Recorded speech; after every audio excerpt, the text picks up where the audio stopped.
Students, now I'm going to discuss about the numericals on the basis of DeLong's formula. So, how to determine the calorific value? This DeLong formula is for the determination of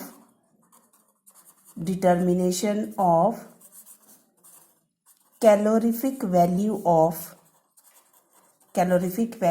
of a fuel. Clear? By this formula. So first of all, we should know what is the formula. So the formula is given by,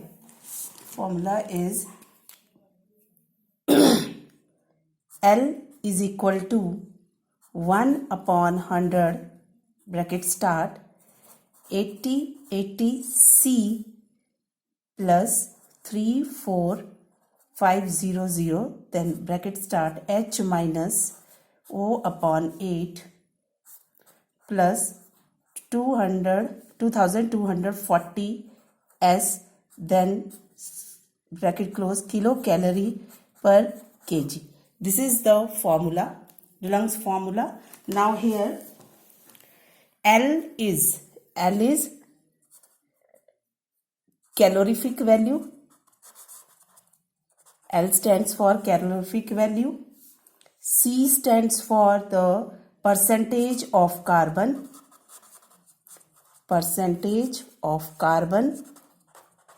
Same C, H, O. H stands for percentage of hydrogen. O stands for percentage of oxygen. And S stands for percentage of sulfur. Clear? This is the calorific, this is the formula, DeLong's formula for the determination of calorific value of a fuel. Okay? And in this formula here, one point to be noted is that oxygen is assumed to be present in combination with oxygen with hydrogen, okay, as water. Clear? तो हम उसको ऐसे assume करके चलेंगे. Now, coming to the next most important point in this, that let us take one example. Okay, so it will be more clear to you. We have one numerical. So suppose we are taking one question. A sample of a coal, here I am taking it. A sample of coal contains 60% carbon, okay, 33% oxygen, 33% oxygen, then 6% of hydrogen, 0.5% sulfur, 0.3% nitrogen, and 0.2% ash. Now we have to calculate the gross calorific value of coal. Now, first of all, you should know which formula you have to use. For gross calorific value, we know that for gross calorific value, that is the total heat. Clear? So, here gross calorific value can be calculated by using this formula, that will be gross calorific value is equal to 1 upon 100. Now here 80 and 80. C is the percentage of carbon. So here percentage of carbon is 60%. So don't write 60 upon 100 because already the 100 of all the percentages is taken out as a common. Okay, so it will be 1 upon 100. Clear? bracket में 80, then percentage of carbon is 60, therefore it is multiplied by 60 plus 34500 into percentage of hydrogen is 6%. So here we will write 6 minus oxygen is 33%. So it will be 33 upon, and here it is 8, then plus 2240, and as sulfur is 0.5%. Clear? Now bracket close. Now here you will write the units also, kilocalorie per kg. Okay. Now here you will notice that I have not written nitrogen and ash. Okay. Why? Because nitrogen and ash, what is gross calorific value? Calorific value is the every element which produces heat on combustion, that every element is added in calorific value or gross calorific value.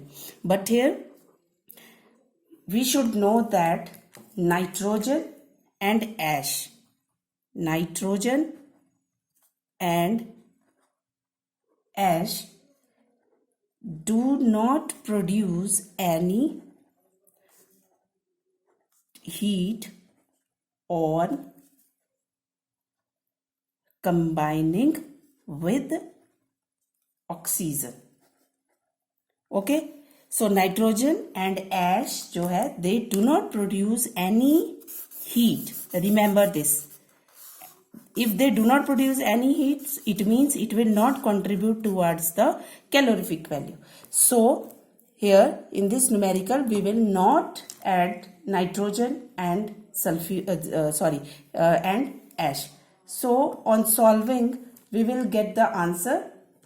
Okay, we will solve this.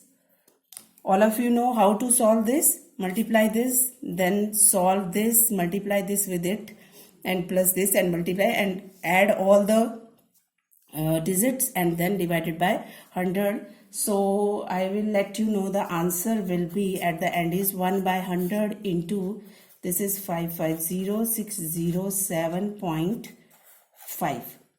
Okay, and that is equal to 5506.07 kilocalorie per kg. Don't forget to write these units. Okay, if you are not writing the units, then you are losing your marks. So please mention the units in each and every numerical. Okay, so it will be easy for you for the calculation of calorific value. One more question I am giving to you, just solve it, or then please in comment section let me know the answer. These numericals are very simple, so I am writing here this.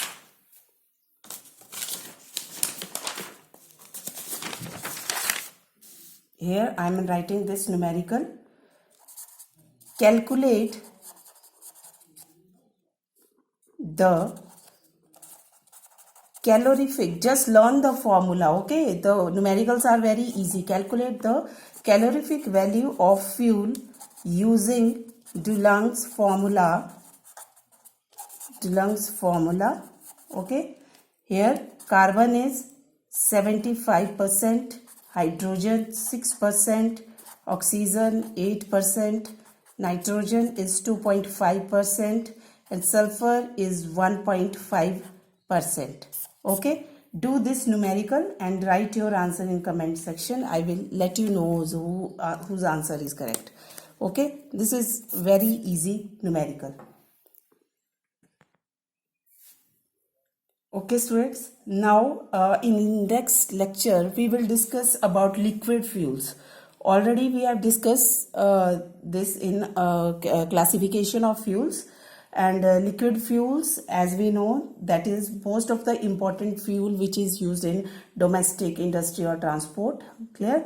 And we have done its example that liquid fuel is mainly obtained from crude oil. Clear? And crude oil is one which is unrefined oil. Unrefined petroleum oil is crude oil, and crude oil is also called liquid gold. Clear? So we will start with the next topic, that is liquid fuel. Okay, and example of liquid fuel, as we have already done, that is crude petroleum. Example is crude petroleum, and it is also known as liquid gold. Okay, liquid gold.